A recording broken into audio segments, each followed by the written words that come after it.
Operation सिंदूर पर थोड़ी और बातचीत करेंगे और जो ताज़ा स्थिति है भारत और पाकिस्तान के बीच उस पर बातचीत करने के लिए हमारे साथ मौजूद है डिफेंस एक्सपर्ट जीजे सिंह। सर, बहुत स्वागत है आपका।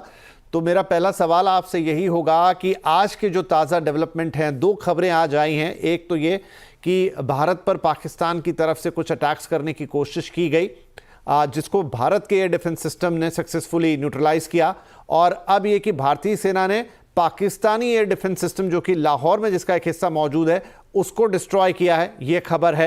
क्या हम माने सर कि ये ऑलमोस्ट अब एक वॉर लाइक सिचुएशन है?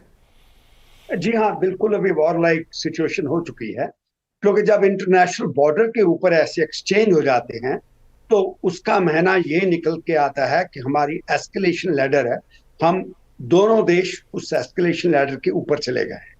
क्योंकि अगर वो इंटरनेशनल बॉर्डर के अक्रॉस जैसे कि पाकिस्तान ने कोशिश की, जैसे आप बता रहे थे कि पंजाब के जो बॉर्डर शहर हैं और जम्मू कश्मीर में है, वहां पे तो एलओसी में तो हो ही रही थी पहले, मगर यहाँ पे पंजाब में अमृतसर, जलंधर, फिरोजपुर ऐसे इलाकों की अगर उन्होंने कोशिश की है मिसाइल अटैक करने की, जो हमारी एयर डिफेंस ने बहुत इफेक्टिवली उसको न्यूट्रलाइज कर दिया है, और जवाबी कार्रवाई के अंदर हमने उनके एयर डिफेंस को तहस नहस किया है लाहौर के अंदर, तो ये बिल्कुल साफ हो जाता है कि हमारी जो डिफेंस फोर्सेस हैं उन्होंने across the IB most likely from Amritsar जहां फिरोजपुर साइड से उन्होंने ये जो एयर डिफेंस पाकिस्तान का लाहौर के अंदर है उसको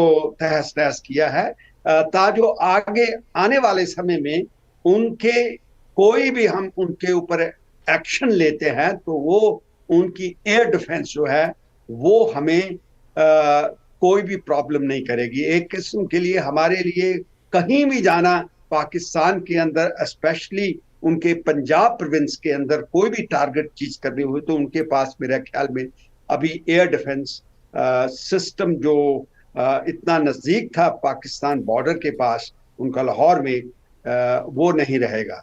तो हमारी ये बहुत अच्छी एक प्री एम्प्टिव स्ट्राइक कहा जाए वो ठीक रहेगा। कल हमने एक प्री एम्प्टिव एंड डिटरेंस के लिए वो जो एक सिंक्रोनाइज्ड हमने कल एक अटैक किया, जो कि सिर्फ उनके वो अड्डों के ऊपर था जहां पे वो अपने आतंकियों को, टेररिस्ट को ट्रेनिंग देते हैं, रिक्रूटमेंट करते हैं, जहां उनकी इंडोक्ट्रिनेशन करते हैं।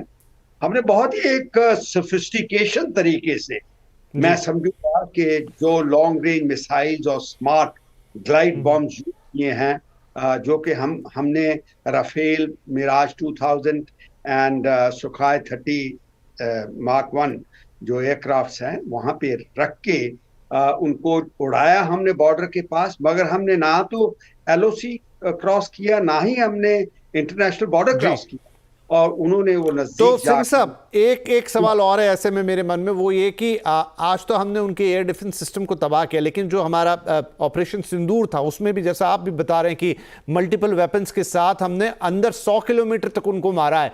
तो क्या तब भी उनका एयर डिफेंस सिस्टम काम नहीं कर पाया? उस समय तो वो इंटैक्ट था, लेकिन वो इंटरसेप्ट नहीं कर पाया भारतीय इधर मिसाइल्स या ड्रोन्स जो भी कहें हम।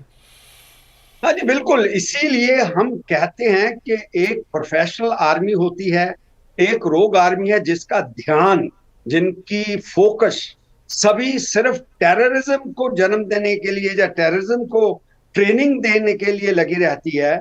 उनको अगर अपने जो उनके पास है थोड़े बहुत रेडार सिस्टम, उनके ऊपर वो निगरानी नहीं रख सकते, इलेक्ट्रॉनिक सर्वेलेंस जिसे कह सकते हैं हम, वो नहीं कर सकते, जबकि वो फुल अलर्ट के ऊपर बैठे हुए थे। और दूसरी बात कि हमारी जो हाईली सोफिस्टिकेटेड जो टेक्नोलॉजी के साथ, जैसे कि हमने जो वो जैसे कहते हैं ना कि हैमर और glide bombs, long range missile, smart glide bomb जो हैं वो ऐसे ऑपरेट करते हैं कि वो लो लेवल पे जाते हैं, रडार के अंदर नहीं आते, उनकी स्पीड बहुत होती है, और अगर वो उनको नहीं भी डिटेक्ट कर पाए तो फिर भी उनके लिए कोई ऐसा चारा नहीं था कि वो हमें कोई नुकसान पहुंचा सकते। तो इसलिए हमारा जो जो ये अटैक था यस्टरडे बहुत पिन पॉइंटेड था, बहुत ही प्रिसाइज था।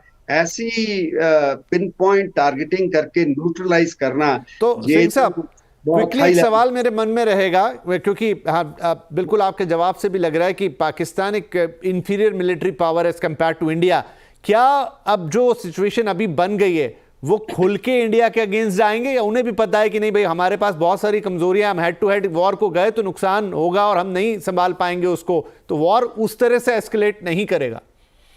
देखिए, एस्केलेट करना तो हम नहीं कह सकते, क्योंकि वो लोग जिसे कहते हैं उनके ऊपर हम विश्वास नहीं कर सकते। मगर मैं उसकी आर्मी के बारे बता देता हूं कि उनकी आर्मी जो है हमारा और उनका कोई मैच नहीं है, बहुत वाइड गैप है। और दूसरी बात, उनके जो जर्नल्स हैं उन्होंने अपने मोडों के ऊपर वो रैंक तो लगा रखे हैं, मगर जब वो प्रोफेशन आता है तो उनका असली प्रोफेशन तो प्रॉपर्टी डीलर्स हैं।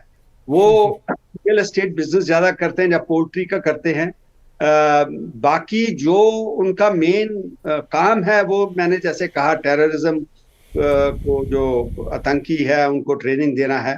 तो अभी कुछ अपना फेस को बचाने के लिए वो जरूर शरारत करें। शरारत करना उनका काम है। जैसे कि मैं अभी, जैसे आप भी बता रहे थे, जो उन्होंने ये मिसाइल फायरिंग की है, ये हमें एक्सपेक्टेड था। ये मतलब पता था हमें, क्योंकि हम भी फुल अलर्ट पे बैठे हुए हैं यहाँ, हम कोई सो नहीं रहे। तो इसीलिए जो हमारे फॉरवर्ड एयर डिफेंस सिस्टम है, उन्होंने उनको एक सेकंड्स के अंदर डिटेक्ट करके न्यूट्रलाइज कर दिया। जी, तो ये मतलब कहने का है कि बहुत फर्क है ट्रेनिंग बिल्कुल के। बिल्कुल। तो ये यहां से देखना होगा कि अब सिचुएशन किस तरफ जाती है। ऑलमोस्ट जैसा आपने शुरुआत में कहा कि आप इसे वॉरलाइक सिचुएशन कह सकते हैं, जब दोनों एक दूसरे के मिलिट्री एस्टैब्लिशमेंट पे हमले कर रहे हैं, लेकिन दूसरी तरफ क्या वो इतनी हिमाकत कर पाएंगे कि हेड टू हेड इंडिया से वॉर में इंगेज करें?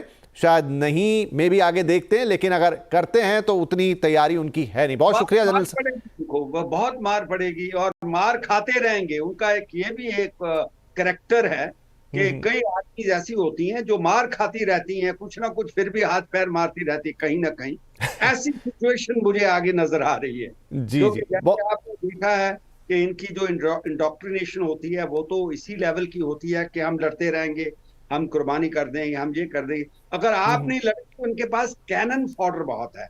वो कैनन फॉडर का मतलब ये है कि इनके पास जो जिहादी गुट हैं वो बहुत उनको आगे करते रहेंगे। उनको ये कोई वही प्रॉक्सी वॉर ही उन्हें लड़ना आता है और उसी से वो करेंगे, लेकिन उसका जवाब भी हम बखूबी दे रहे हैं। बहुत शुक्रिया हमसे बातचीत करने के लिए जे जे सिंह साहब। तो फिलहाल ये सिचुएशन है, और जैसा सिंह साहब ने एक्सप्लेन किया कि क्या इस वक्त हो रहा है और क्या संभावनाएं बन सकती हैं। छोटा ब्रेक लेंगे यहाँ पे, लेकिन ब्रेक के बाद ऑपरेशन सिंदूर